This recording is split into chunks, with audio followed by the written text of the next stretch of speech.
So we're living in a modern world, but what does it mean to be modern, to live in a modern world? So let's say we start from the 60s, where you had cultural revolution of love and peace and a lot of protests, a lot of rebellions. So today we need a rebellion, a very good rebellion, to change the status quo. We want to bring world peace, just like they wanted to bring back then. We want to bring what's called the redemption to Mashiach, the Redeemer, the Jewish Messiah.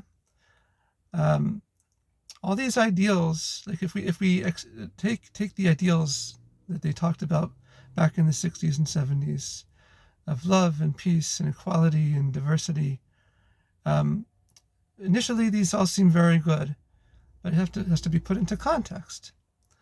And what's important to keep in mind? What's important to keep in mind is that it's for a purpose. It's for the purpose of revealing God in this world. So how do we be revolutionary yet reveal God in this world? How do we don't want to just be surrendered people, surrendered to a bureaucracy, to the old school, old way of doing things.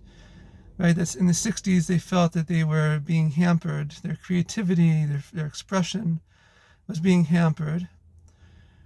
So how do we fully express ourselves? How do we become fully creative, but not feel like we're hampered? And how do we become fully revolutionary? So we have to know that we can actually learn this from a villain in the Bible, someone who was not good. And by the end, he turned completely around. So we're talking about a revolution, is you're turning things that don't seem good in the world, and you want to turn it around to something that's good. So what is a very good example of this in the 5 books of Moses? You have other good examples of this in the Bible, but a very good example in the 5 books of Moses is the story of the non-Jewish prophet Bilam.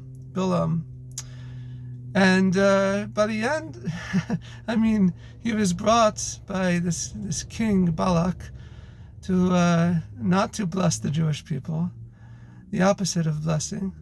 But time and time again, he would bless the Jewish people. And it culminated in this most beautiful phrase, Ma tovu olecha Yaakov mishkanesecha Yisrael.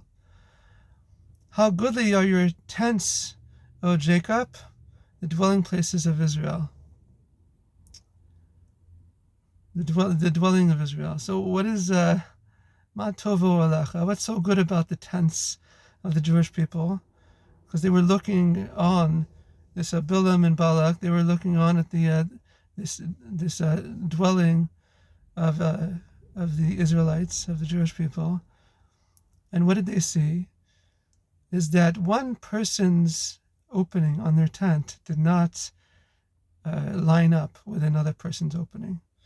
So this is modesty, right? Is what you do inside of the tent or bedroom is private and not for anyone else to see. So this is something that the wicked Bilam, he the greatest of praises, and we say this verse all the time in Jewish tradition, and it came from the most wicked person. So what can we learn from this? Is that the thing that will bring about the redemption, the thing that's the most revolutionary today, is indeed, like they said in the 60s and 70s, is that you have to turn everything over, and you have to turn over the world order to create something that's a brand new thing, right? It's the modern world that we're living in. But how do you live in the modern world? What's the most modern thing you can do? Is you revealing those deep secrets of humanity. So AI is a very big catalyst for this. Because what does it say? It challenges you. All these things that you thought you could, there were only things that humans could do in the past. Now AI is doing more and more. And not only that, but it's challenging us to define what does it mean, what is our role. And one of those, a very important thing, is to be modest in our actions. This is something that is a uniquely human thing, to be modest.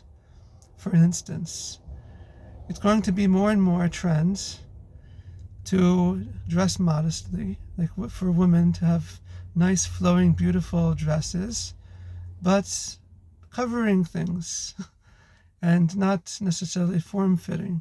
Nice and modest, beautiful. You can have nice patterns and nice colors. Nice can be designer, but modest. And so this is why is that going to be more and more? Because it's all a response. God is giving us catalysts. And one of those catalysts is AI. And the response to AI of having computer-generated people, computer-generated things that are not modest, let's say, women that are not modest, AI generations that are not modest, is to say, well, what is a human? A human is someone who is modest, someone who's dressing modestly, and that's something that's uniquely human.